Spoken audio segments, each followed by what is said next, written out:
Class is in session, but this isn't your grandma's civics class. Today on Are You Smarter Than a Libertarian, we're diving into education under Minarchism. No, we're not talking about just cutting budgets. We're talking about evicting the Department of Education, auctioning off public schools, and giving parents the steering wheel. Sounds extreme? Maybe. Sounds liberating? Definitely. Let's unpack what happens when you privatize education, turn it into a market, and remove federal and state overlords from the equation. That's a pretty cool question, right? Public school monopoly, brought to you by the same people who fixed the DMV.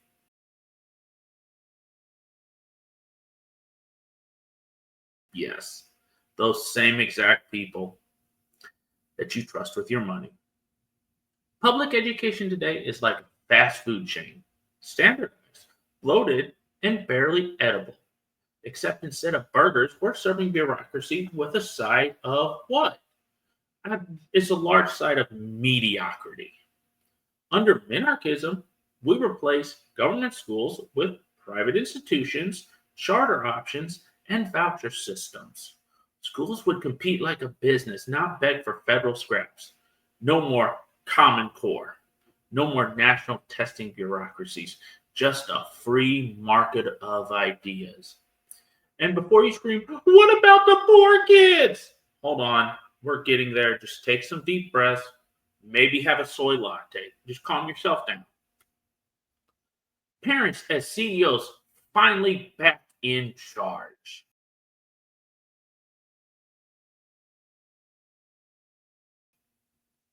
In a minarchist system, parents become the CEOs of their kids' education. Want a STEM-heavy curriculum? Go buy it. Prefer classical education, the trades, or religious framework, or even the Montessori vibes? The market's got you on that one too. Parental choice becomes the norm, not a luxury. This breeds innovation. Imagine a world where schools are built like startups, agile, creative, and constantly evolving to meet the demands of the market.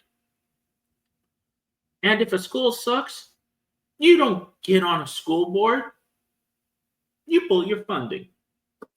Market justice is greater than political complaining. And let's be real, the market solves problems a lot faster.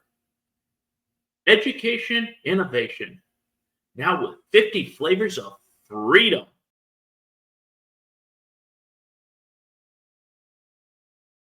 And yes, I love 50 flavors of freedom. Private and charter models unlock creativity.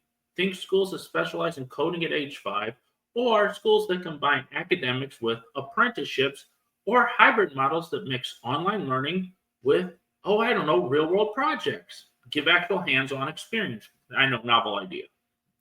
Right now, all of that gets suffocated under union contracts, test mandates, and one size fits all rules written by people who've never met your kid. Let schools compete like Netflix shows. The good ones rise. The bad ones, they get canceled. Now the ultimate question, freedom or control?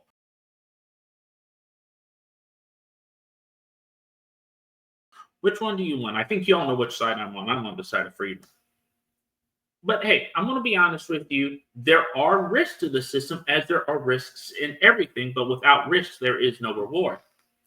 Critics argued that privatized education would widen inequality, lead to segregation, and leave rural or low-income families behind.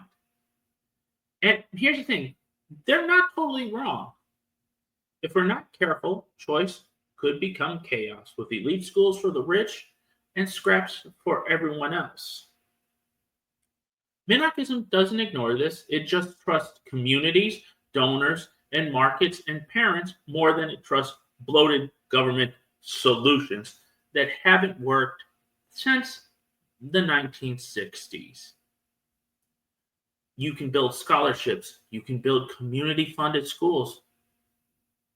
But you can't build freedom on top of forced conformity. And that's what this does. It forces you to conform to what the government says you need to be like as a citizen, completely stripping you of your individuality.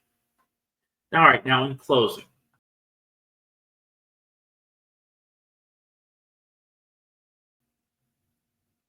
So, freedom or fragmentation? That's the real test under Minarchism. You want parent-led, innovative-driven education, or you want centralized curricula written by unelected bureaucrats in DC or your state capital, Springfield for me. It's not about having all the answers. It's about letting 300 million people try different ones. No one has all the answers.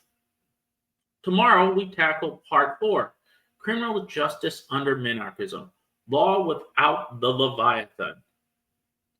Until then, think freely, speak boldly, and remember, if your school can't fire bad teachers, it's not a school, it's a daycare with lobbyists. Thank you very much for watching. New videos drop every day. My podcast can be found on Apple Podcasts, Spotify, and iHeart Radio Podcast.